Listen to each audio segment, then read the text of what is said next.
സാധാരണ സിനിമകളുടെ പ്രത്യേകത ഈ ന്യൂ ബോൺ ബേബീസിനെ കിട്ടും, പക്ഷെ ഒരു ദിവസം ഒരു ഷോട്ട് അങ്ങനെ ഉണ്ടാവുള്ളൂ.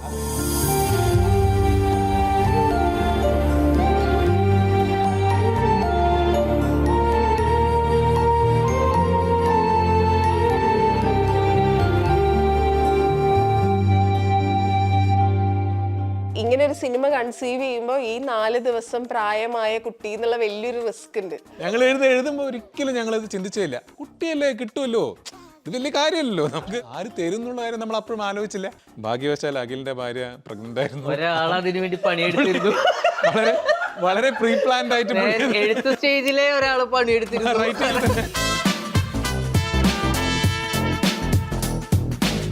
നിവിനിസം വീണ്ടും 2026 ബിഗിനിങ് തൊട്ട് അത് ഭയങ്കര ആക്റ്റീവായിട്ട് പോയിക്കൊണ്ടിരിക്കുന്നുണ്ട്.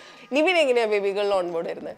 ഈ കഥ ആക്ച്വലി പുള്ളിയെ പോലൊരു ആ സ്റ്റാറിന് ഒരിക്കലും ഇങ്ങനെ ഒരു 4 പേരുടെ കൂടെ ഒരു സ്ക്രീൻ സ്പേസ് ഷെയർ ചെയ്യേണ്ട ആവശ്യമുള്ളൊരു സിനിമയൊന്നുമല്ല, സബ്ജക്റ്റ് ഒന്നുമല്ല. He can easily say no and go. He was magnanimous enough to do that. പുള്ളി പറഞ്ഞത് I'm a father, so എനിക്കത് I think this is a story that needs to be told.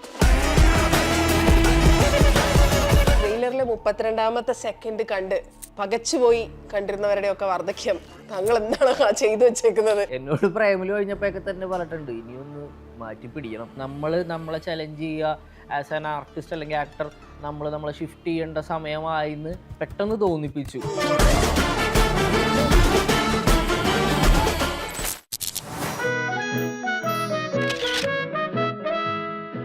Lights camera ടോക്കിൽ it's team baby girl. അപ്പൊ welcome you guys. കൂടുതൽ നീട്ടിയൊന്നും ഞാൻ intro പറയുന്നില്ല. 2015 to 2023 അതാണ് ഗരുഡൻ എടുത്ത സമയം. ബേബി ഗേളിന്റെ സമയം അത് എവിടം തൊട്ട് എവിടം വരെ? 2023 എനിക്ക് തോന്നുന്നു അതിന് മുമ്പ് തന്നെ സഞ്ജുവേട്ടനായിട്ട് കുറേ ചർച്ചകളൊക്കെ വന്ന് നമ്മൾ സ്റ്റാർട്ട് ചെയ്തിട്ടുണ്ടായിരുന്നു. ഐ തിങ്ക് ഇതിലേക്ക് അറൈവ് ചെയ്യുന്നത് 2024 ഏതാണ്ട് ഒരു മിഡ് പോയിന്റിലൊക്കെയാണ്. നമ്മളൊരു കഥ നമ്മൾ സംസാരിച്ച് ഇത് ഓക്കെ, ഇതൊരു നല്ലൊരു പരിപാടിയാണെന്ന് നമ്മൾ ഡിസ്കസ് ചെയ്തൊരു തീരുമാനം. ഐ തിങ്ക് 2024 മിഡിൽ ഏതാണ് നമ്മൾ ഡിസിഷൻ എടുത്തത്. And by end of that year നമ്മൾ സ്ക്രിപ്റ്റ് ഫൈനൽ ചെയ്തിട്ട് ഷൂട്ട് നെക്സ്റ്റ് ഇയർ, അതായത് 25 ഏപ്രിൽ മെയിൽ പ്ലാൻ എന്നുള്ളതായിരുന്നു നമ്മൾ പോയത്. സോ അതിൻ്റെ സീസൺസ് ഒക്കെ ഭയങ്കര ഇമ്പോർട്ടൻ്റ് ആയിരുന്നു. കാരണം ക്രിസ്മസ് സമയത്ത് നടക്കുന്ന ഒരു സിനിമ എന്ന് പറയുന്നതുകൊണ്ട് ഒരുപാട് മഴയില്ലാത്ത പീരീഡാണ് ആ സമയത്ത്. സോ ആ മഴയൊക്കെ വരുന്നതിന് മുമ്പ് നമ്മൾ ഷൂട്ട് ചെയ്യണം. അപ്പോൾ അങ്ങനെ നമ്മൾ ഒരുപാട് എല്ലാ ആർട്ടിസ്റ്റിൻ്റെയും ഡേറ്റ്സ് ഒക്കെ അതിനനുസരിച്ചിട്ട് പ്ലാൻ ചെയ്ത് നിൽക്കുക. സോ ഏപ്രിലിന് മുമ്പ് അല്ലെങ്കിൽ മെയ്ന് മുമ്പ് ഷൂട്ട് ചെയ്ത് തീർക്കണം എന്നുള്ളൊരു ഇതുണ്ടായിരുന്നു, നിർബന്ധമുണ്ടായിരുന്നു. സോ അങ്ങനെയാണ് അത് പ്ലാൻ ചെയ്തത്. ഇപ്പൊ ഈ ഗരുഡന് ഒരു റിയൽ ലൈഫ് കണക്ഷൻ ഉണ്ടായിരുന്നല്ലോ, ഒരു ഇൻസ്പിറേഷൻ ഉണ്ടായിരുന്നല്ലോ. ബേബി ഗേളിന് എങ്ങനെയാണ് അങ്ങനെ ഒരു റിയൽ ലൈഫ് ഇൻസ്പിറേഷൻ? ഉണ്ട്. ബേബി ഗേൾ തീർച്ചയായിട്ടും സഞ്ജുവേട്ടൻ ഒരു 2 ഇൻസിഡൻറ്റ് ബേസ് ചെയ്തിട്ടാണ് ഇതിൻ്റെ ഒരു ഒറിജിനൽ കണ്ടന്റ് എഴുതിയിരിക്കുന്നത്. സോ അത് ഇൻസിഡൻറ്റ് എനിക്ക് പറയാൻ പറ്റില്ല, ബിക്കോസ് അതൊരു സ്പോയിലർ ആവും. ബട്ട് ആ ഒറിജിനലി 2 സംഭവങ്ങൾ നടന്ന സംഭവം ഇന്റർ കണക്ട് ചെയ്തിട്ടൊരു കണ്ടന്റാണ് ബേബി ഗേൾ. ഇതില് ആക്ച്വലി ഇപ്പൊ നമ്മൾ ഇതിന്റെ ട്രെയിലറൊക്കെ ഇറങ്ങുമ്പോൾ എല്ലാവരും കണക്ട് ചെയ്യുന്നത് ട്രാഫിക്കിലേക്കാണ്. ട്രാഫിക്കിന്റെ ഒരു ഫീൽ ട്രെയിലർ കാണുമ്പോഴും അങ്ങനെ ഒരു ഫീൽ ഉണ്ട്. ഈ ട്രാഫിക്കിന് നമുക്ക് അങ്ങനെ ഒരു സാധനം ഉണ്ടായിരുന്നു. നമ്മൾ ഈ ഇങ്ങനെ കഷ്ടപ്പെട്ട് പേടിച്ച് ഇങ്ങനെ ഇപ്പം എന്താവും അങ്ങനെ മുൾമുനയിൽ നിൽക്കുന്ന ഒരു സാധനം, അങ്ങനെ ഒരു ഫീൽ ഉണ്ടാവും ബേബികൾ കാണുമ്പോൾ? ഉണ്ടാവും, തീർച്ചയായും. നമ്മളൊരു ഇൻറ്റൻസിറ്റി ഉള്ള ഒരു ആൻഡ് എൻഗേജിങ് ആയിട്ടുള്ള ഒരു ഇമോഷണൽ ത്രില്ലറാണ് നമ്മൾ ഉദ്ദേശിച്ചത്. സോ അത് നമ്മൾ ഇറ്റ്സ് ആൻ അറ്റംപ്റ്റ്. അപ്പോൾ അതിലേക്കാണ് നമ്മൾ ശ്രമിച്ചിരിക്കുന്നത്. അതിൻ്റെ എഡിറ്റ് പാറ്റേണും അതിൻ്റെ മേക്കിംഗ് പാറ്റേണും അത് തന്നെയാണ് നമ്മൾ ട്രൈ ചെയ്തിരിക്കുന്നത്. അത് തന്നെ എത്തും എന്നാണ് ഞങ്ങളുടെ വിശ്വാസം. പറയുകയാണെങ്കിൽ ഇതൊരു മോർ ദാൻ ഒരു ഇൻറ്റൻസിറ്റി ഉണ്ടെങ്കിലും സ്പീഡ് ഉണ്ടെങ്കിലും പേസിങ് ഉണ്ടെങ്കിലും കുറച്ചുകൂടി ഒരു റീഹാഷ്ഡ് വേർഷൻ ഓഫ് ട്രാഫിക് എന്നൊക്കെ പറയാറ്. പക്ഷേ ട്രാഫിക്കായിട്ട് ഇതിന് ഒരു കണക്ഷനും ഇല്ല ശരിക്കും. Originally traffic is A different story, ഇത് ഒരു ടോട്ടലി ഡിഫറെൻറ്റ് സ്റ്റോറിയാണ്. ഇന്നത്തെ ഓഡിയൻസിന് കണക്ട് ചെയ്യാൻ പറ്റാവുന്ന, റിലേറ്റ് ചെയ്യാൻ പറ്റാവുന്ന ഒരുപാട് ഇൻസിഡൻസും റിയൽ ലൈഫ് സിനാരിയോസും കണക്ട് ചെയ്ത് ചെയ്യുന്നൊരു കണ്ടൻറ്റാണ് ബേബി ഗേൾ. ആൻഡ് എനിക്ക് തോന്നുന്നു ഒരു ഹാർട്ട് വാർമിങ് എക്സ്പീരിയൻസ് കൂടിയായിരിക്കും. നമ്മളത് ട്രെയിലറിലൊന്നും ആ ഏരിയ നമ്മൾ പ്ലേസ് ചെയ്തിട്ടില്ലായിട്ടില്ല. സോ ഒരു കണ്ടു വരുമ്പോൾ മനസ്സ് നിറയുന്ന ഒരു എക്സ്പീരിയൻസ് ആയിരിക്കണം എന്നുള്ളത് നമ്മുടെ ഒരു നിർബന്ധം. ട്രെയിലർ കണ്ടപ്പോൾ ഞങ്ങളുടെ ടെൻഷനൊക്കെ തിയേറ്ററിൽ നിന്ന് ഇറങ്ങുമ്പോൾ മാറിയിട്ടുണ്ടാവും. ഒരു അതെ, മനസ്സ് നിറയുന്നതാണ് നമ്മുടെ വിശ്വാസം. അത്രയും പേടിച്ച് വിറച്ചിരിക്കേണ്ട ആവശ്യമൊന്നുമില്ലാന്ന്. ട്രെയിലറിലെ 32ാമത്തെ സെക്കൻഡ് കണ്ട് പകച്ചുപോയി കണ്ടിരുന്നവരുടെ ഒക്കെ വാർദ്ധക്യം താങ്കൾ എന്താണ് ചെയ്തു വെച്ചേക്കുന്നത്, ഭയങ്കര, അതായത് ഹൈയോട് എക്സ്പെക്ടേഷൻസ് എന്ന് അറിയില്ല. അതായത് ഈ ട്രെയിലറിന്റെ താഴത്ത് വന്നിട്ടുള്ള കമന്റിലൊക്കെ 0.32 സംഗീത്, പിന്നെ ഒരു ആ തീയുടെ സിമ്പിള്, ഇത് അവനെ കത്തിച്ച് കളഞ്ഞു. അതല്ല, ഞെട്ടിച്ച് കളഞ്ഞു എന്നാണ്. അതായത് ഇത്രയും നാളും നമ്മൾ കണ്ടിട്ടുള്ള സംഗീതത്തിന്റെ ഒരു ലൈറ്റ് വേർഷൻ ആണല്ലോ. അപ്പം ഇപ്പൊ ട്രെയിലറിന് ആ റിലീസിന്റെ സമയത്തൊക്കെ ഇത് തന്നെയല്ലേ പറഞ്ഞിരുന്നത്. അതായത് ആസ് എൻ ആക്ടർ ഒരുപാട് സന്തോഷത്തോടെ ചെയ്ത സിനിമയാണ്. What is your experience in baby girl? ഞാൻ ആക്ച്വലി ഇതുപോലെ എൻ്റെ ഒരു കരിയർ ഇങ്ങനെ ഞാനിപ്പോൾ ശരിക്കും പറഞ്ഞു കഴിഞ്ഞാൽ ഒരു 8 പടങ്ങൾ ചെയ്തിട്ടുണ്ട് അഭിനയത്തിൽ മാത്രം. അതിലൊരു 3-4 സിനിമകൾ ഒട്ടും അഭിനയത്തിനോട് സീരിയസ് അല്ലാതെ ചുമ്മാ നമ്മുടെ ഫ്രണ്ട്സിൻ്റെ പടങ്ങളിൽ ചെയ്യുക എന്ന് പറയുന്ന എൻ്റെ ഒരു പാഷനെ വേറെ ആയിരുന്നു. ടെക്നിക്കൽ സൈഡായിരുന്നു, എഡിറ്റിങ്ങും ഡയറക്ഷനും ഒക്കെ ആയിരുന്നു എൻ്റെ ആഗ്രഹം. അതിൽ നിന്ന് കരിയർ പരമായിട്ടും ലൈഫിലെ ഡിസിഷൻ പരമായിട്ടും ഒക്കെ ഒരു ഷിഫ്റ്റ് വരുന്നത് പ്രേമലുവിന് ശേഷമാണ്. അപ്പോൾ ആക്ച്വലി പ്രേമലുവിന് ശേഷം ഞാനൊരു 3-4 സിനിമകളൊക്കെ ചെയ്തിട്ടുള്ളൂ. അപ്പോൾ പണ്ടത്തെ കാലത്തിൽ നിന്നൊക്കെ ഡിഫറെൻ്റ് ആയിട്ട്, പണ്ടൊക്കെ ഇപ്പോൾ ജഗതി ചേട്ടനാണെങ്കിലും ശ്രീനിവാസൻ സാറാണെങ്കിലും ഇന്നസെൻ്റ് ആണ്, എല്ലാം നമ്മൾ ചെയ്യുന്നവരൊക്കെ ഒരുപാട് നാളുകൾ അവർ കോമഡി റോളുകൾ ചെയ്യാനുള്ള എല്ലാ അവസരങ്ങളും എല്ലാ ഓപ്പർച്യൂണിറ്റീസും ഒക്കെ അവർക്കുണ്ടായിരുന്നു. നമ്മൾക്ക് ഇപ്പോൾ ഞാനൊരു 3 പടം ചെയ്തോളൂ, അപ്പം തന്നെ എൻ്റെ അടുത്ത് നമ്മളുടെ വളരെ ക്ലോസ് ആയ ആളുകൾ ഉൾപ്പെടെ പറയാൻ തുടങ്ങി, ഇനി പെട്ടെന്ന് ട്രാക്ക് മാറ്റിക്കോ.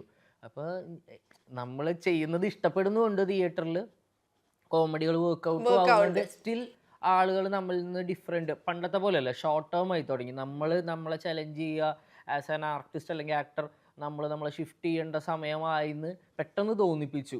അത് നമ്മുടെ ചുറ്റിലുള്ളവരും, ഞാൻ ഇൻഡിവിജ്വലി തോന്നുന്നതിന് മുമ്പ് തന്നെ എൻ്റെ ചുറ്റിലുള്ളവർക്ക് തോന്നി ഇനി വേറെ പരിപാടികൾ നമ്മൾ കാണട്ടെ എന്ന് പറയുന്നത്. അൺകോൺഷ്യസ് ആയിട്ട് അങ്ങനെ ഒരു പ്രഷർ വരാൻ തുടങ്ങി. പെട്ടെന്ന് എനിക്ക് പ്രേമലു കഴിഞ്ഞപ്പോൾ തന്നെ വരാൻ തുടങ്ങി. ഒരു പടം ചെയ്തിട്ടുള്ളൂ, അപ്പൊ തന്നെ ഇനി മാറ്റി പിടിക്കണോട്ടോ. പക്ഷെ പിന്നീടും സീരിയസ്ലി എന്നോട് പ്രേമലു കഴിഞ്ഞപ്പോഴൊക്കെ തന്നെ പറഞ്ഞിട്ടുണ്ട്, ഇനിയൊന്ന് മാറ്റി പിടിക്കണം. നടക്കാൻ തുടങ്ങിയല്ലേ ഉള്ളൂ എന്ന് പറയണ പോലെ. പക്ഷെ പിന്നീടും ഹൃദയപൂർവ്വമാണെങ്കിലും റൊമാൻസ് ആണെങ്കിലും ഒക്കെ, അല്ലെങ്കിൽ തുടരുമിൽ കുറച്ച് ഏരിയയിലേക്ക് വരുമ്പോഴാണെങ്കിലും ഒക്കെ ഇത് നമ്മൾ ആ ട്രാക്കിനോട് കണ്ടിന്യൂ ചെയ്ത് പോകേണ്ടി വരും എന്ന് നമുക്ക് തോന്നിയിരുന്നു. പിന്നീട് ഈ പ്രഷറോ അല്ലെങ്കിൽ ഈ ആഗ്രഹമോ രണ്ടും ഒരേ സമയത്താണ് എനിക്ക് വന്നു തുടങ്ങിയത്. കറക്റ്റ് സമയത്താണ് എനിക്ക് ഇങ്ങനത്തെ ഒരു കോൾ വരുന്നത്. അതൊരു വെൽ നോൺ ആയിട്ടുള്ളൊരു ടീം, മാജിക് ഫ്രെയിംസ് ആണെങ്കിലും അരുൺ ചേട്ടനാണെങ്കിലും. ആരാ വിളിക്കുന്നത്? ഓൾറെഡി നമ്മൾ ഇതിനു മുമ്പും ഒക്കെ സ്ക്രിപ്റ്റുകൾ അണ്ടർ മാജിക് ഫ്രെയിംസിൽ തന്നെ കേട്ടിട്ടൊക്കെ ഉണ്ട്. വർക്ക്ഔട്ട് ആവാത്ത പല റീസൺസ് കൊണ്ടിട്ടൊക്കെ മുമ്പോട്ട് പോയിട്ടില്ല. അപ്പോൾ ഓൾറെഡി ഇവരൊക്കെ പരിചയമുള്ളവരും ഭയങ്കര അടുപ്പമുള്ളവരും തന്നെയാണ് എല്ലാവരും. അപ്പോൾ എനിക്ക് തോന്നുന്നു അഖിലേട്ടൻ തന്നെയാണ് വിളിക്കുന്നത്.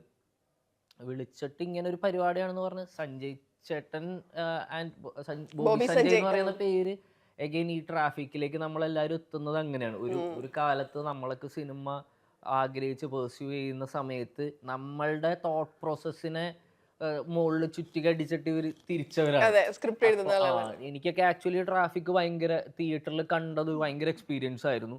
നമ്മളുടെ അതുവരെയുള്ള സിനിമ എസ്തെറ്റിക്സിനെ മാറ്റിയ സിനിമയാണ്. അപ്പോൾ എനിക്ക് പിന്നീട് അങ്ങോട്ടേക്കും ഇപ്പം എൻ്റെ ഒരു ഫ്രണ്ട് ഉണ്ട് റെക്സ് എന്ന് പറഞ്ഞിട്ട്, ഞങ്ങളെപ്പോഴും എല്ലാ കാലത്തും ഈ അടുത്തും വരെ ഡിസ്കസ് ചെയ്തിരുന്ന പേരാണ് ബോബി സഞ്ജയ്. ഇവരുടെ സിനിമ, ഇവരുടെ ട്രാവൽ, ഇവരുടെ വളർച്ച, ഇവരുടെ ട്രാൻസിഷൻസ് ഒക്കെ നമ്മൾ സിനിമ വൈസ് സംസാരിച്ചിരുന്നു, ഇപ്പോഴും റെലവൻ്റ് ആയിരുന്നു. അപ്പം അങ്ങനത്തെ ഒരു ആ പേരുകളെല്ലാം കൂടി ചേർന്നിട്ടാണ് ഞാൻ ഇത് കഥ കേൾക്കാൻ പോകുന്നത്. കഥ കേട്ട മൊമെൻറ്റിൽ എൻ്റെ ക്യാരക്ടർ എന്താണെന്നോ എങ്ങനെയാണെന്നോ ഒന്നും അറിയില്ലായിരുന്നു. ഇത് ഓൺ ദ ഗോ പ്രോസസ്സിൽ സിനിമ അവസാനിക്കുന്ന സമയത്ത് ഞാൻ ഇതെനിക്ക് ചെയ്തേ പറ്റുള്ളൂ, വേറൊന്നുമില്ല എന്നുള്ള ആഗ്രഹത്തിലേക്ക് വരികയായിരുന്നു.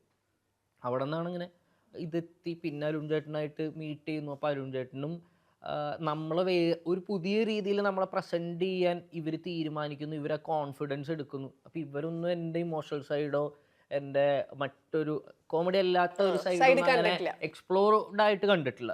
എന്നിട്ടും അവർ ആ ധൈര്യം കാണിക്കുന്നു എന്ന് പറഞ്ഞപ്പോൾ എനിക്ക് ഭയങ്കര കോൺഫിഡൻസ് ആയിരുന്നു. അപ്പം അങ്ങനെയാണ് ഞാൻ ബേബികളിലേക്ക് ആ കഴിഞ്ഞപ്പോൾ എങ്ങനെയുണ്ട് ആ ഒരു കോൺഫിഡൻസ് വന്നോ? എനിക്കോ? എനിക്ക് ആദ്യമേ കോൺഫിഡൻസ് ഉണ്ട്. കോൺഫിഡൻസിലാണ് നമ്മള് ആശ്ചര്യപ്പെട്ടത്. കൊള്ളാലോ. അല്ല, അതെന്താ, what is your confidence in this? ഇപ്പൊ സംഗീത് പറഞ്ഞ പോലെ പുള്ളിയുടെ ആ ഒരു സൈഡ് നമ്മൾ കണ്ടിട്ടില്ലല്ലോ. അപ്പൊ he can pull this of എന്ന് സംഗീതം നമ്മളിപ്പോൾ പ്രേമലു കണ്ട് കാണുന്ന സമയത്ത് നമുക്ക് അതിനകത്ത് ഹ്യൂമർ ആണെങ്കിലും സീരിയസ് ആയിട്ട് പുള്ളി പെർഫോം ചെയ്യുന്ന സ്പേസസ് ഒക്കെ നമുക്ക് എപ്പോഴും കണക്ട് ചെയ്യുന്ന സാധനങ്ങളായിരുന്നു. സോ ചെറിയ ചെറിയ സ്പേസസ് ആണെങ്കിലും അത് അതിനകത്ത് പൊട്ടൻഷ്യൽ ഉണ്ടെന്നുള്ളത് നമുക്ക് വളരെ ഈസി ആയിട്ട് ഐഡൻറ്റിഫൈ ചെയ്യാൻ പറ്റി. ആൻഡ് അത് നമുക്കൊരിക്കലും തെറ്റ് പറ്റിയില്ല. What he's done is phenomenal സിനിമയിൽ. വാട്ട് പുള്ളി ചെയ്തിരിക്കുന്നത് ഐ തിങ്ക് ഇതുവരെയ്ക്കും പുള്ളി ചെയ്യാത്തതായിരിക്കും. ആൻഡ് ഐ തിങ്ക് പുള്ളിക്ക് ഒരു വലിയൊരു പേര് ഈ സിനിമയിൽ ഉണ്ടാവും എന്ന് ഞാൻ വിശ്വസിക്കുന്നു. അങ്ങനെ തന്നെ ആവട്ടെ അല്ലേ? അങ്ങനെ അത് തന്നെയാണ് എല്ലാവരും പറയുന്നത്. സെറ്റാണ്. ഓക്കെ, അതിഥി ഡയറക്ടർ പറഞ്ഞത് ഓരോ ദിവസവും ഓരോ മണിക്കൂർ എന്ന് പറയണ പോലെ അത്രയും ടെൻഷൻ അടിച്ച് ചെയ്ത സിനിമയാണെന്നാണ്. What is the most tension നിറഞ്ഞ moment for you in the cinema? എൻ്റെ സീൻസ് ചെയ്തപ്പോ സ്വന്തം സീൻ.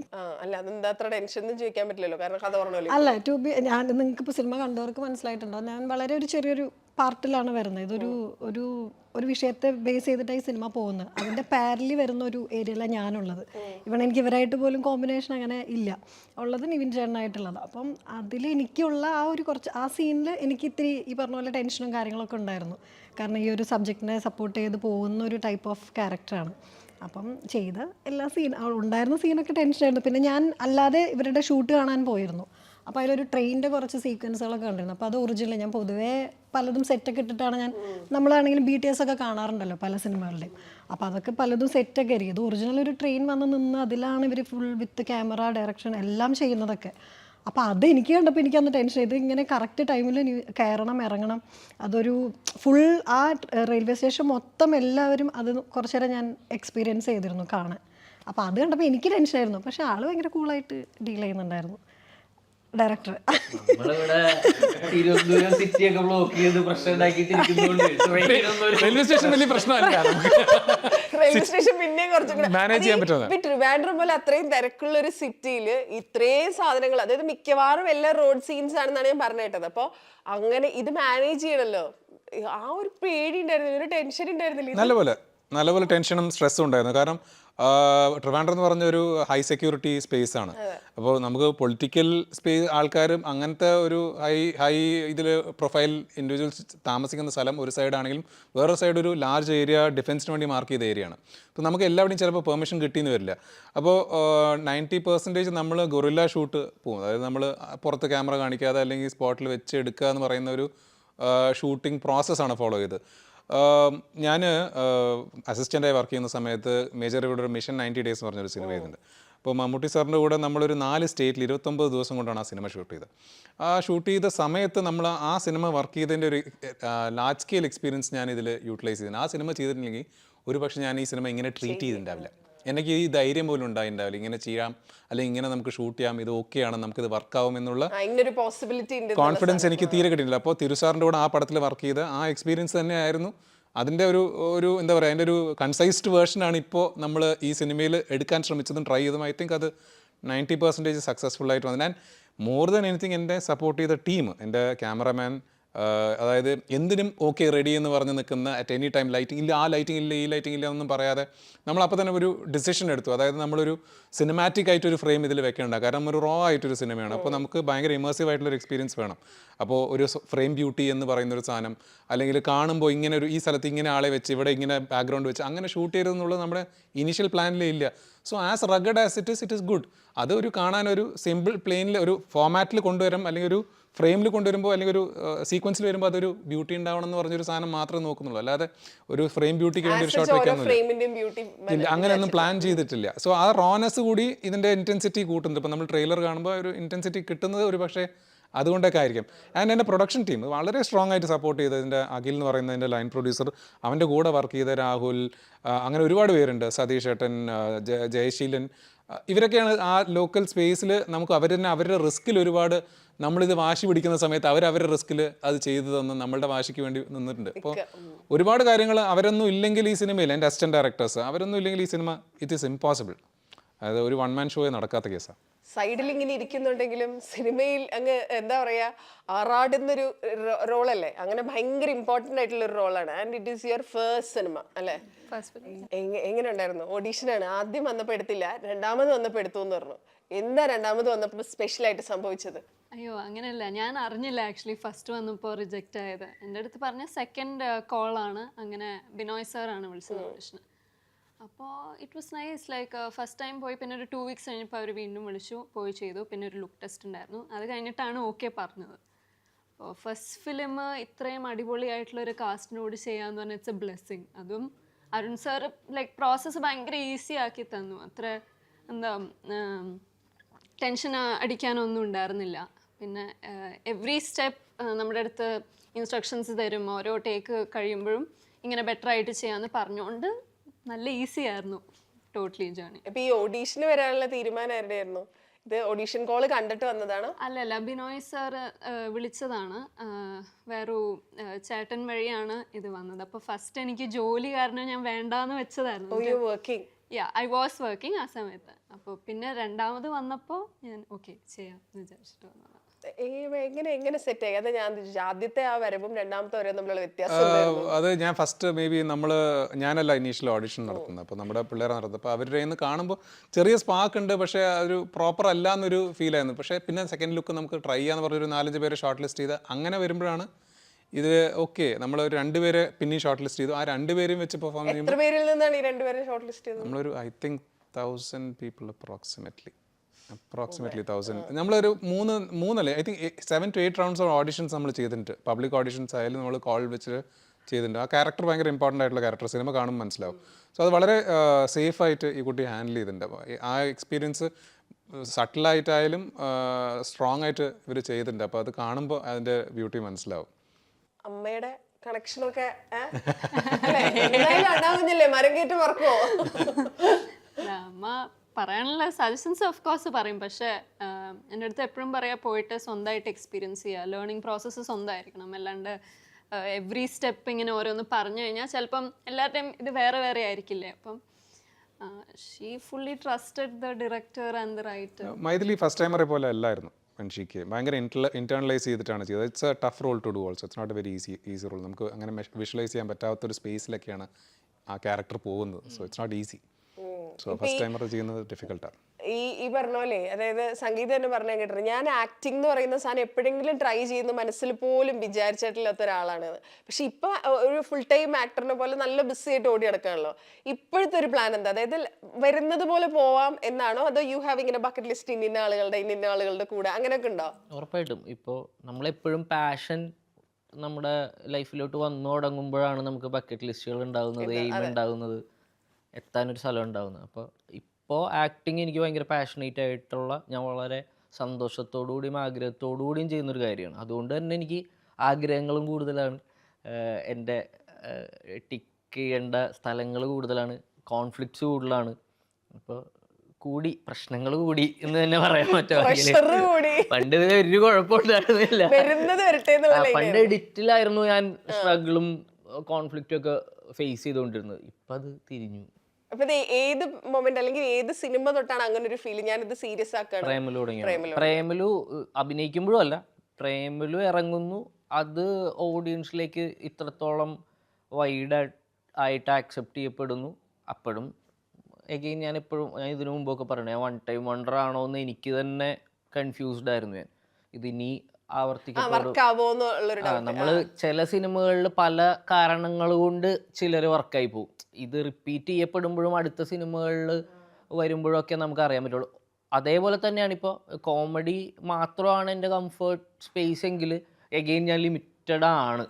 ഞാനിപ്പോഴും ലിമിറ്റഡ് ആണ് സ്റ്റിൽ. പക്ഷെ മറ്റ് റോളുകൾ എനിക്ക് വരുന്നില്ലെങ്കിലോ അല്ലെങ്കിൽ വന്നിട്ട് അത് എക്സിക്യൂട്ട് ചെയ്യാൻ പറ്റുന്നില്ലെങ്കിലോ ഒക്കെ നമ്മൾ വർക്ക് ചെയ്യേണ്ട സ്ഥലമാണ്. അപ്പോൾ ഇത് വരുമ്പോൾ ഭയങ്കര ഹാപ്പിയാണ് നമുക്ക്. വേറെ ഇപ്പോൾ അതിന് ശേഷം ഞാനിപ്പോൾ ചെയ്യുന്നതിൽ മിക്സ് ആയി തുടങ്ങി. വീണ്ടും എനിക്കിപ്പോൾ എൻ്റെ കാണാതെ തന്നെ ഇമോഷണൽ സൈഡ് കാണാതെ തന്നെ ഇപ്പോൾ ബേബി ഗേളിന് ശേഷവും സിനിമകൾ വരുന്നുണ്ട്, വന്ന് കമ്മിറ്റ് ചെയ്ത് കഴിഞ്ഞതും ഒക്കെ ഉണ്ട്. അപ്പോൾ അതൊരു നല്ല എക്സ്പീരിയൻസ് ആണ്. ഈ എന്തെങ്കിലും ചെയ്യാൻ പറയുമ്പോഴേ ഇസ് ദർ സം പേടി ഇൻസൈഡ് യു, അത് ചെയ്യേണ്ടി വന്നാൽ ഞാൻ പെട്ടുപോകുന്നു? ഞാൻ കോമഡി ചെയ്യുമ്പോൾ തുടങ്ങി എനിക്ക് പേടിയുണ്ട് ഇപ്പോഴും.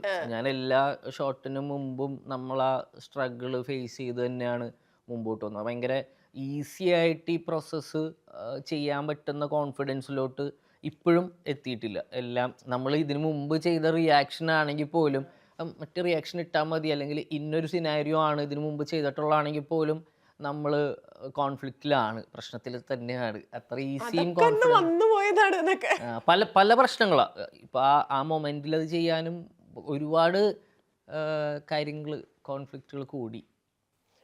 ഇതൊക്കെ സെറ്റ് ആവും അല്ല, ഇവിടെ സെറ്റ് ആവണ്ട ഇവിടെ കേട്ടോ പ്രശ്നമൊന്നുമില്ല, സെറ്റ് ഇതൊക്കെ ഇന്റേണൽ ആണ്.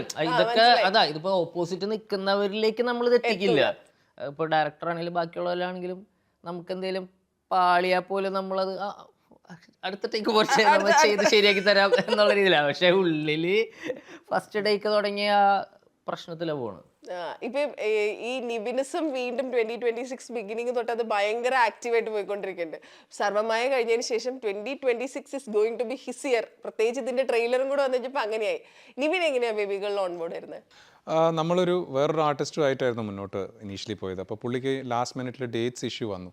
ഞാൻ പറഞ്ഞ പോലെ ഇത് ക്രിസ്മസ് സമയത്ത് നടക്കുന്ന ഒരു സിനിമ ആയതുകൊണ്ട് മഴയ്ക്ക് മുമ്പ് ഇത് തീർത്തില്ലെങ്കിൽ ഈ കൊല്ലം ആ സിനിമ നടക്കില്ല. ടൈം പീരീഡ് വളരെ important. And we were almost in the last leg. ആ ഒരു മാസം ഇല്ലെങ്കിൽ പിന്നെ നമുക്ക് വെയിൽ ഉണ്ടാവില്ല, മഴ ഓൾമോസ്റ്റ് വരാവുന്ന സിറ്റുവേഷനാണ്. അപ്പോൾ either we drop the project or we have to figure out someone. അങ്ങനെ പറയുമ്പോൾ ദൈവാനുഗ്രഹം മാത്രമാണ്. നിവിൻ സാറ് കഥ കേട്ടു. ഈ കഥ ആക്ച്വലി പുള്ളിയെ പോലൊരു ആ സ്റ്റാറിന് ഒരിക്കലും ഇങ്ങനെ ഒരു 4 പേരുടെ കൂടെ ഒരു സ്ക്രീൻ സ്പേസ് ഷെയർ ചെയ്യേണ്ട ആവശ്യമുള്ളൊരു സിനിമയൊന്നുമല്ല, സബ്ജക്റ്റ് ഒന്നുമില്ല. He can easily say no and go. So but he was magnanimous enough to do that. ഈ 4 പേരുടെ കൂടെ ചേർന്ന് അഭിനയിക്കാവുന്ന ഈക്വൽ സ്ക്രീൻ സ്പേസ് ഷെയർ ചെയ്യാവുന്നൊരു ഫ്രെയിമിൽ പുള്ളി വന്നത് വലിയ കാര്യം. ബിക്കോസ് ഐ തിങ്ക് എനിക്ക് തോന്നുന്നു പുള്ളി, ഞാൻ പിന്നെ ചോദിച്ചിരുന്നു വൈ ഡിഡ് യു ഇതെന്തുകൊണ്ട് പിക്ക് ചെയ്തു, ഒരു സിംഗിൾ ഹീറോ ഫിലിം അല്ലല്ലോ. അപ്പോൾ പുള്ളി പറഞ്ഞത് I'm a father, so എനിക്കത് I think this is a story that needs to be told, അതുകൊണ്ട് മാത്രമാണ് ഞാനിത് ചെയ്തതെന്നാണ് പുള്ളി പറയുന്നത്. ഐ തിങ്ക് വാലിഡ് ആണ്, ബിക്കോസ് ആ സ്ക്രിപ്റ്റ് നമ്മൾ വായിക്കുമ്പോൾ നമുക്കത് ഫീൽ ചെയ്യും. It is a very important area that. ഈ ട്രെയിലർ കണ്ടിട്ട് നമ്മൾ പറയുന്ന ഈ സോ കോൾഡ് നമ്മൾ കാണാൻ ആഗ്രഹിക്കുന്ന ഒരു നിവിൻ്റെ ഷെയ്ഡ് എങ്ങുമില്ല. He's pretty serious. നമ്മൾ കാണുന്നിടത്തൊക്കെ പുള്ളിക്കാരൻ സീരിയസ്. സിനിമ ഫുൾ അങ്ങനെയാ? പുള്ളി ഒരു സാധാരണക്കാരനാണ് ബേസിക്കലി. ഹീസ് നോട്ട് എന്താ പറയുക ഒരു ഓവർനൈറ്റ് ഹീറോ, അങ്ങനെയൊന്നുമല്ല. He's an underdog. നമ്മൾ സഞ്ജു ബോബിയുടെ സ്ക്രിപ്റ്റ്സ് മോസ്റ്റ്ലി നോക്കിക്കഴിഞ്ഞാൽ അവരുടെ സ്ക്രിപ്റ്റിൽ മോസ്റ്റ്ലി അണ്ടർഡോഗ്സിനെ സെലിബ്രേറ്റ് ചെയ്യുന്ന സിനിമയാണ് അവർ ചെയ്യുന്നത്. സാധാരണക്കാരാണ്. അപ്പോൾ ആ സാധാരണക്കാരെന്ന് പറയുന്ന ഒരു എലമെൻ്റാണ് പുള്ളി കൊണ്ടുവന്നിരിക്കുന്നത്. പുള്ളിയായാലും ശരി, സംഗീതമായാലും ശരി, ലിജോ മോളായാലും ശരി, അതിഥി രവി ആയാലും ശരി, ഇതിൽ അഭിനയിച്ച എല്ലാവരും സാധാരണക്കാരൻ. അവർക്ക് അവരുടേതായ തെറ്റുകളും കുറ്റങ്ങളും ഫ്ലോസും എല്ലാം ഉണ്ട്. സോ അവരൊരു സിംഗിളായിട്ട് വന്ന് അങ്ങനെ സ്കോർ ചെയ്യുന്നില്ല, പക്ഷേ എല്ലാവർക്കും അവരുടേതായ മൊമെൻറ്റ്സും ഈ സിനിമയിലുണ്ട്. ഐ തിങ്ക് അത് സ്ക്രിപ്റ്റിന്റെ മികവ് തന്നെയാണ്. ഭയങ്കര ഗ്രേ ആയിരിക്കും ക്യാരക്ടേഴ്സ് ഒക്കെ. ഇവരുടെ ആരും മറ്റേ ഹീറോയിക് ഫീലിലല്ല, ആരും കംപ്ലീറ്റ്ലി പോസിറ്റീവ് കംപ്ലീറ്റ്ലി നെഗറ്റീവ് അല്ല. എല്ലാവരും പക്ഷെ റിലേറ്റബിൾ ആയിരിക്കും. നമ്മൾ ഈ സിറ്റുവേഷനിലാണെങ്കിൽ ഇങ്ങനെ ആയിരിക്കുമല്ലോ ചെയ്യേണ്ടത്, ചെയ്യുന്നത്, അല്ലെങ്കിൽ തിരുത്തേണ്ടത് എന്നൊക്കെ ഉള്ള എല്ലാ കണക്ട് ചെയ്യാൻ പറ്റും നമുക്ക്. മനസ്സിലായി. ഇപ്പൊ ബേബി ഗേൾ എന്ന് പറയുന്ന സിനിമ നമ്മുടെ ബേബി ഗേൾ ഇല്ലെങ്കിൽ ഇല്ലല്ലോ. ഇത് ഇങ്ങനെ ഒരു സിനിമ കൺസീവ് ചെയ്യുമ്പോൾ ഈ 4 ദിവസം പ്രായമായ കുട്ടി എന്നുള്ള വലിയൊരു റിസ്ക് ഉണ്ട്. What is that confidence? അതായത് ഏത് അച്ഛനും അമ്മയാണ് 4 ദിവസമൊക്കെ പ്രായമായ കൊച്ചിന് ഷൂട്ടിന് തരാന്ന് അങ്ങനെ ആലോചിച്ചില്ലേ? ഞങ്ങളത് ഭയങ്കര മണ്ടത്തരായിരുന്നു. ഞങ്ങൾ എഴുതുമ്പോൾ ഒരിക്കലും ഞങ്ങളത് ചിന്തിച്ചില്ല. കുട്ടിയല്ലേ, കിട്ടുമല്ലോ, ഇത് വലിയ കാര്യമല്ലോ. നമ്മള് കുട്ടിയെ നമ്മുടെ മൈൻഡിൽ ഓടുന്ന കുട്ടിയെ ഓഡിഷൻ ചെയ്യേണ്ട ആവശ്യമില്ല, കുട്ടി അഭിനയിക്കേണ്ട ആവശ്യമില്ല, കുട്ടി വന്നാൽ മതിയല്ലോ, നമുക്ക് കയ്യിലെടുത്ത് കൊണ്ടുപോകേണ്ട കാര്യമല്ലേ ഉള്ളൂ. പക്ഷെ ആര് തരുന്നുള്ള കാര്യം നമ്മൾ അപ്പോഴും ആലോചിച്ചില്ല. അതൊക്കെ ഓക്കെ, നമ്മള് സ്ക്രിപ്റ്റിൽ ഭയങ്കര ലേയേഴ്സ് ഓഫ് ഇന്റൻസിറ്റി ഒക്കെ സംസാരിച്ചിട്ടും ഈ സാധനം നമ്മൾ വിട്ടുപോയി. സാധാരണ സിനിമകളുടെ പ്രത്യേകത ഈ ന്യൂ ബോൺ ബേബീസിന് കിട്ടും, പക്ഷെ ഒരു ദിവസം ഒരു ഷോട്ട് അങ്ങനെ ഉണ്ടാവുള്ളൂ. അതെ, അതും കൊണ്ട് കൂടി ആയിരിക്കും ചിലപ്പോൾ ഞാനത് ഒരു സീരിയസ് ആയിട്ട് കൺസിഡർ ചെയ്യാതെ വിട്ടുപോയത്. പിന്നെയാണ് നമ്മൾ പതുക്കെ അതിൻ്റെ ഒരു മാസം ലാസ്റ്റ് മന്തൊക്കെ ആകുമ്പോഴാണ്, നമ്മളൊരു ജാൻ തൊട്ട് സെർച്ച് തുടങ്ങുന്നുണ്ട്, അതിൻ്റെ ഷൂട്ടിൻ്റെ ഒരു 5-10 ദിവസമൊക്കെ ആകുമ്പോഴാണ് ഇത് കിട്ടുന്നില്ല എന്നുള്ള സാധനം നമുക്ക് ഉറപ്പാണ്. ഇത് എന്ത് ചെയ്യും പറയുമ്പോഴാണ് ഭാഗ്യവശാൽ അഖിലിൻ്റെ ഭാര്യ പ്രഗ്നൻ്റ് ആയിരുന്നു. ഒരാൾ അതിനു വേണ്ടി പണിയെടുത്തിരുന്നു. വളരെ പ്രീ പ്ലാൻഡ് ആയിട്ട് പുള്ളി എഴുത്ത് സ്റ്റേജിലെ ഒരാള് പണിയെടുത്തിരുന്നു. സീക്രട്ട്ലി സിനിമയ്ക്ക് വേണ്ടി അതെ സ്വന്തം പണിയെടുത്തിട്ടുണ്ടെന്ന് നമുക്ക് അറിഞ്ഞില്ലായിരുന്നു. ആത്മാർത്ഥത. പുള്ളി അത് കണ്ടു. പുള്ളി കണ്ടു. എന്തായാലും ഏപ്രിലിൽ ഷൂട്ട് വരും, ഏപ്രിലിൽ ഡേറ്റ് വരും എന്നൊക്കെ പറഞ്ഞ് പുള്ളി കറക്റ്റ് പ്ലാനിങ് ആയിരുന്നു. അപ്പോ അഖിലേട്ടനായോണ്ട് ചിലപ്പോ ഡേറ്റ് തെറ്റാതിരിക്കാൻ വേണ്ടിട്ടായിരിക്കും എല്ലാം പ്ലാൻ ചെയ്തത് പോലും. ചിലപ്പോ പുഷ് ചെയ്ത് പോലും അങ്ങനെ തന്നെ ആയിരിക്കും നമ്മുടെ ഷൂട്ടിംഗ് സ്കെഡ്യൂൾ. അതെ, ജോക്സ് അപ്പാർട്ട്, അത് നമ്മൾ എന്താ പറയുക, അവരെ സമ്മതിക്കണം. അവരെ അഖിൽ സിനിമയ്ക്ക് വേണ്ടി വർക്ക് ചെയ്യുന്ന ആളാണ്. അപ്പോൾ അഖിലിന് ആ പ്രാന്ത് നമുക്ക് മനസ്സിലാവും. ബട്ട് അവരുടെ വൈഫായാലും അമ്മയായാലും അതിന് വില്ലിങ് ആയത് വലിയ കാര്യമാണ്. അതിനൊരു സിംഗിൾ റുപ്പി അതെ, പുള്ളിക്ക് മാത്രമേ പ്രാന്തുള്ളൂ. ഫാമിലിക്ക് അത് ഉണ്ടാവില്ല. അപ്പോൾ ഞങ്ങളോട് പറഞ്ഞു, ഞാനത് ചോദിക്കണം, അങ്ങോട്ട് ചോദിക്കാം, എങ്ങനെ ചോദിക്കാന്ന് അറിയാതപ്പോൾ അവൻ്റെ അടുത്താ പറഞ്ഞത്, എടാ കുട്ടിയെ വേണം, കുട്ടിയെ വേണം, എങ്ങനെയെങ്കിലും അറേഞ്ച് ചെയ്യുന്നതാണ് നമ്മൾ പറയുന്നത്. നമ്മൾ പറയുന്നത് അവനോട് ചോദിക്കാൻ പറ്റില്ല. അപ്പൊ അവനോട് പറഞ്ഞു, എടാ എങ്ങനെയെങ്കിലും ഒന്ന് അറേഞ്ച് ചെയ്യണം, അത് എവിടെന്നെങ്കിലും സംഘടിപ്പിച്ച നമ്മുടെ ഉദ്ദേശം നിന്റെ നാടാന്നാണ്. പക്ഷെ നമുക്കത് നേരിട്ട് ചോദിക്കാൻ പറ്റില്ല. അപ്പോൾ അവൻ പറഞ്ഞു, ഒരു ദിവസം അവന് തന്നെ മതിയായിട്ട് അവൻ പറഞ്ഞു, ചേട്ടാ എൻ്റെ കുട്ടി എടുത്തോണ്ട് നിങ്ങൾ പറഞ്ഞപ്പോൾ ഞാൻ പറഞ്ഞു, എടാ നീ ഓക്കെ, നിൻ്റെ പേരൻസ് നിൻ്റെ ഫാമിലിയോടൊക്കെ ചോദിക്കുന്നുണ്ട്, അമ്മയ്ക്കും വൈഫിനൊക്കെ ഓക്കെ ആണെങ്കിൽ, കാരണം ഇത് ഒരു ദിവസത്തെ പരിപാടിയല്ല, നമുക്കൊരു 30-40 ദിവസം ആ കുട്ടി ഉണ്ടാവണം കൂടെ. ആൻഡ് നമ്മൾ ഷൂട്ട് ചെയ്യുന്ന ഒരു ഓപ്പൺ സ്പേസിലും അത്ര വലിയ ഒരു എന്താ പറയുക സാനിറ്റൈസ്ഡ് ആയിട്ടുള്ള സ്പേസിലൊന്നും അല്ല. സോ അതൊക്കെ അവർ ഓക്കെ ആണോ, കുട്ടിയുടെ ഇമ്മ്യൂണിറ്റി, അങ്ങനെയൊക്കെ ഹ്യൂജ് ഇഷ്യൂസ് ഉണ്ട്. നമ്മൾ കുട്ടിയൊന്നും പുറത്തൊന്നും കൊണ്ടുവരില്ല. പക്ഷേ അതൊരു ഹ്യൂജ് റിസ്ക് എടുത്തിട്ട് ഐ തിങ്ക് ഒരു രൂപ പോലും വാങ്ങാതെയാണ് ആ കുട്ടിയെ തന്നത്. ഇപ്പോൾ ഐ റീസെന്റ് റെഡ് ₹1 പുള്ളിയുടെ ജീവിതമാണ്, ലൈഫാണ്. അതെ, ഞാനിപ്പോൾ റീസെന്റ് അല്ല റീസെന്റ് ഞാൻ സോഷ്യൽ മീഡിയയിലൊക്കെ വായിച്ചു, ഭയങ്കര വിഷമമുണ്ട്.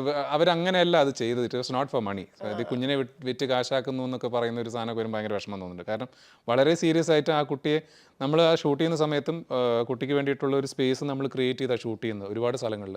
ഇപ്പോൾ നമ്മളൊരു പബ്ലിക് സ്പേസസ് ഒക്കെ ഷൂട്ട് ചെയ്യണമെങ്കിൽ അത് സാനിറ്റൈസ് ചെയ്താൽ നമ്മൾ റീസെറ്റ് ചെയ്തിട്ടാണ് അതൊക്കെ ഷൂട്ട് ചെയ്യുന്നത്. അതും ഇവരമ്മയൊക്കെ അവിടെ തൊട്ടടുത്തുണ്ടാവും. ഇപ്പൊ എന്റെയൊക്കെ കയ്യിൽ നിന്നാണെങ്കിലും എല്ലാവരും അത്രയും ടേക്ക്. ഇപ്പൊ എനിക്ക് കുട്ടിയെ എടുക്കാൻ അത്രയ്ക്ക് അറിയില്ലായിരുന്നു. പക്ഷെ നമ്മൾ അതിന് വേണ്ടിയിട്ട് സമയം കണ്ടെത്തി ഷോട്ട് എടുത്ത് തീർക്കുക എന്നുള്ളതിനേക്കാൾ നമ്മുടെ എല്ലാവരുടെയും പ്രയോറിറ്റി കുഞ്ഞുള്ള പെറ്റ കുഞ്ഞാണ്.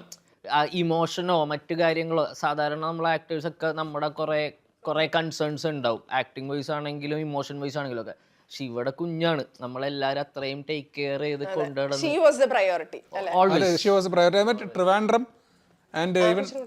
ട്രിവാൻഡ്രം എന്ന് പറയുന്ന സമയം, ഏപ്രിൽ മെയ് എന്ന് പറയുന്നത് എക്സ്ട്രീംലി ഹോട്ട് ആയിട്ടുള്ളൊരു സമയമാണ്. It is not easy to shoot with baby. അങ്ങനത്തെ ഒരു അത് മാത്രമല്ല ചേച്ചിനെ സമ്മതിക്കണം. കാരണം എന്താ വെച്ചാൽ പോസ്റ്റ് പാർട്ടാണ്, ഡെലിവറി കഴിഞ്ഞ് ഇത്ര ദിവസം അത്ര സേഫ് ആയിട്ടുള്ള ഒരു അവസ്ഥയല്ല, അത്ര ഹെൽത്തി ആയിട്ടുള്ള അവസ്ഥയല്ല. She was there.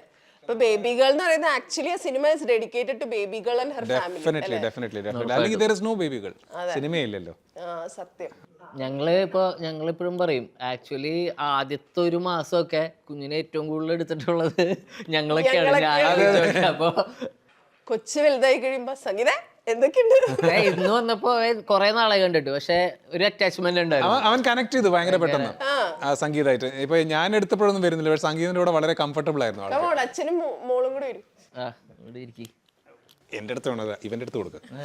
ഇവനെ അറിയില്ല. അറിയോ? അറിയോ? കറക്റ്റ് ആയിട്ട് കറിയോ ഇനിയിപ്പോ അടിച്ചിട്ടേ, അതുകൊണ്ട് ഞാൻ പിടിക്കാതെ. ബേബി ഗേൾ കുഞ്ഞെ രുദ്രാക്ഷ് ബേബി ബോയ് ആണ്. സിനിമ, അവിടെ സിനിമ ഉണ്ട്, അവിടെ ഞങ്ങള് പറ്റിച്ചിട്ടുണ്ട് കുറച്ച്. ഞങ്ങൾ അവിടെ ഒരു ട്വിസ്റ്റ് വെച്ചതാണ്. ബേബി ഗേൾ എന്ന് പറഞ്ഞ ബേബി ബോയിനെ കാണിച്ചു പറ്റിച്ചു ഞങ്ങളെ. ഹലോ ഷൈക്കാൻ്റെ പോലെ ആക്കല്ലേ വാടാ, പുതിയ എയറിൽ കേറാൻ വയ്യ. ഹലോ രുദ്രാക്ഷ്. രുദ്രാക്ഷ് ആരാ അത്? രുദ്രാക്ഷ് എന്നാണല്ലേ പേര്. ഹലോ, സിനിമയൊക്കെ ഇറങ്ങുന്നുണ്ട്, നല്ലത് അറിയണ്ടോ? Interview continue. ഞങ്ങളോട് എന്ത് വേണമെങ്കിലും ചോദിച്ചോളൂ, ഞങ്ങൾ പറയും. അല്ലേ? എത്ര കാലം എടുത്തായിരുന്നത്? എത്ര കാലം ഉണ്ടായിരുന്നു ഷൂട്ട് കുഞ്ഞിന്റെ?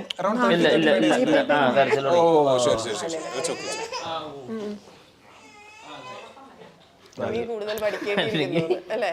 അപ്പൊ baby girl release last. Baby girl call sheet ഇല്ല, അതുകൊണ്ടാണ് ഇന്ന് അഭിനയിക്കാൻ കൂടില്ല.